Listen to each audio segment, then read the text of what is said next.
there. Subscribe to my channel and also press this bell icon. Hello viewers, আমি চলে এসেছি চয়নিকা। আজকে যে রেসিপিটা দেখাবো এত সুন্দর এবং এত মজাদার খাবার। দেখতে পাচ্ছেন আমি এখানে রুটি দিয়ে খাওয়ার চেষ্টা করেছি।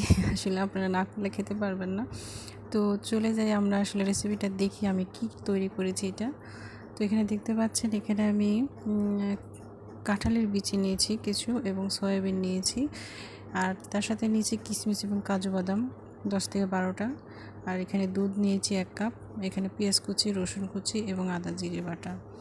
তো আমি খুবই সিম্পল একটি খাবার তৈরি করতে যাচ্ছি, তবে খুব মজাদার। তো আমি এখানে কাঁঠালের বিচিটা সিদ্ধ করে নিয়েছি, এভাবে খোসাটা ছাড়িয়ে নেব। যদি আপনাদের ইচ্ছে হয় আপনারা খোসাটা ছাড়িয়ে নেবেন যেভাবে খুশি। আর এখানে সয়াবিন আমি সিদ্ধ করে নিয়েছি, আর আমি চামচ দিয়ে দেখিয়ে দিচ্ছি, যদি আপনারা এইভাবে ছিলে নেন তো ভালো, বা যদি খোসাটা না ছিলেও নেন তবুও ভালো, কারণ খোসার ভিতরে সবসময় ভিটামিন থাকে আর কি। তো সেক্ষেত্রে আমি এখানে খোসা সহই নিব। আমি যে রেসিপিটা তৈরি করব খোসা সহই নিব।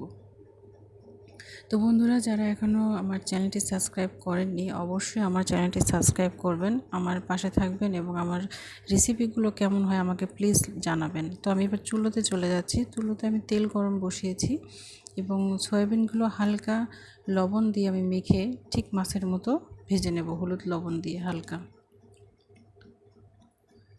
আমি এবার সয়াবিনগুলো দিয়ে দিচ্ছি। কি বলবো, সয়াবিন বলতে বাচ্চাদের আলাদা একটা ফেভারিট খাবার বলা যায়।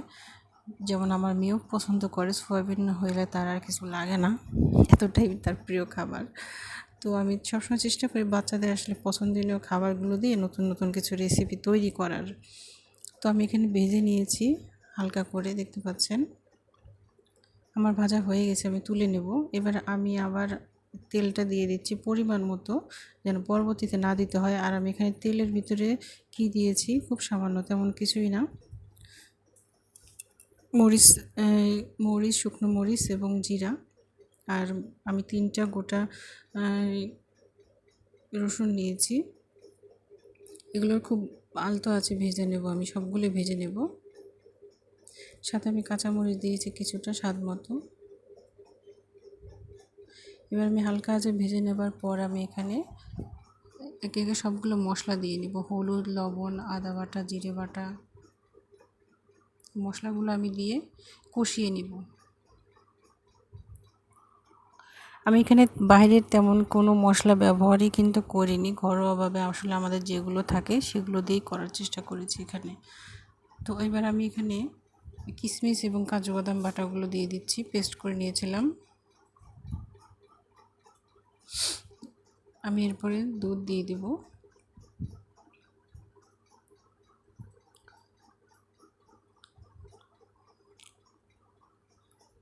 খুবই মজাদার এবং খুবই টেস্টি একটি খাবার। আমি আশা করি অবশ্যই আপনাদের পছন্দ হবে এবং বাসার চেষ্টা করবেন, অন্তত একবার হলেও চেষ্টা করবেন।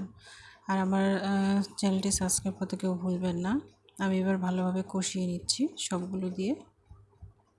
হালকা একটু কষিয়ে নেবার পর আমি এখানে সয়াবিনগুলো দিয়ে দেব। খুবই অল্প সময়ের একটি রান্না এবং খুব সহজ উপায়। আমি এখানে দুধটুকু দিয়ে দিচ্ছি। 1 কাপ দুধ নিয়েছিলাম, জাল করে নিয়েছিলাম অবশ্য, আপনারা গুঁড়ো দুধও ব্যবহার করতে পারেন। এবার আমি সয়াবিনগুলো, ভেজে রাখা সয়াবিনগুলো এখানে দিয়ে দিব।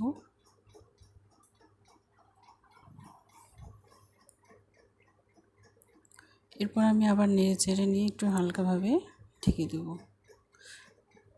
সয়াবিনগুলো দেওয়া মানেই হয়ে গেছে। আর আমি যে কাঁঠালের বিচিগুলো বেটে এবং ঘন করে নিয়েছিলাম দুধের মতো, সেটা কিন্তু আমি প্রথমেই দিয়ে দিয়েছি। আর সবার শেষে আমি এখানে দুধটা দিয়েছি। এগুলো সব কিছু কিন্তু একসাথে দিয়ে আমি কষিয়ে নিচ্ছি মাংসের মতো।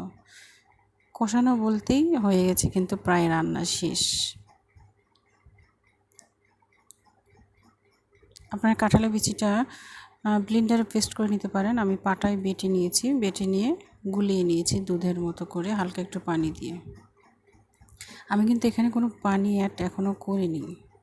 আপনার যতটুকু পরিমাণ পানি লাগবে আমি এখানে পরবর্তীতে সাদা এলাচ এবং মশলা দিচ্ছি, গরম মশলা দিয়ে একটু পর নামিয়ে ফেলবো।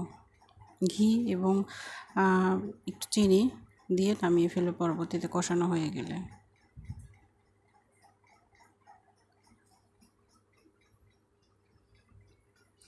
খুবই টেস্টি, খুবই মজাদার, কি বলবো আর। বন্ধুরা সবাই আপনার বাসায় আপনাদের বাচ্চাদের জন্য একবার হলেও করে দেখবেন কতটা মজা। আমি এবার ঢেকে দিচ্ছি, ঢেকে দিয়ে হালকা একটু আছে বলক ফুটিয়ে উঠলে আমি পরবর্তীতে কষিয়ে নামিয়ে ফেলবো। তো মোটামুটি শেষ। আমি নামিয়ে দেখাচ্ছি, দেখেন কালারটা কেমন এসেছে কষানো হওয়ার পরে। Hey there. Subscribe to my channel. And also press this bell icon.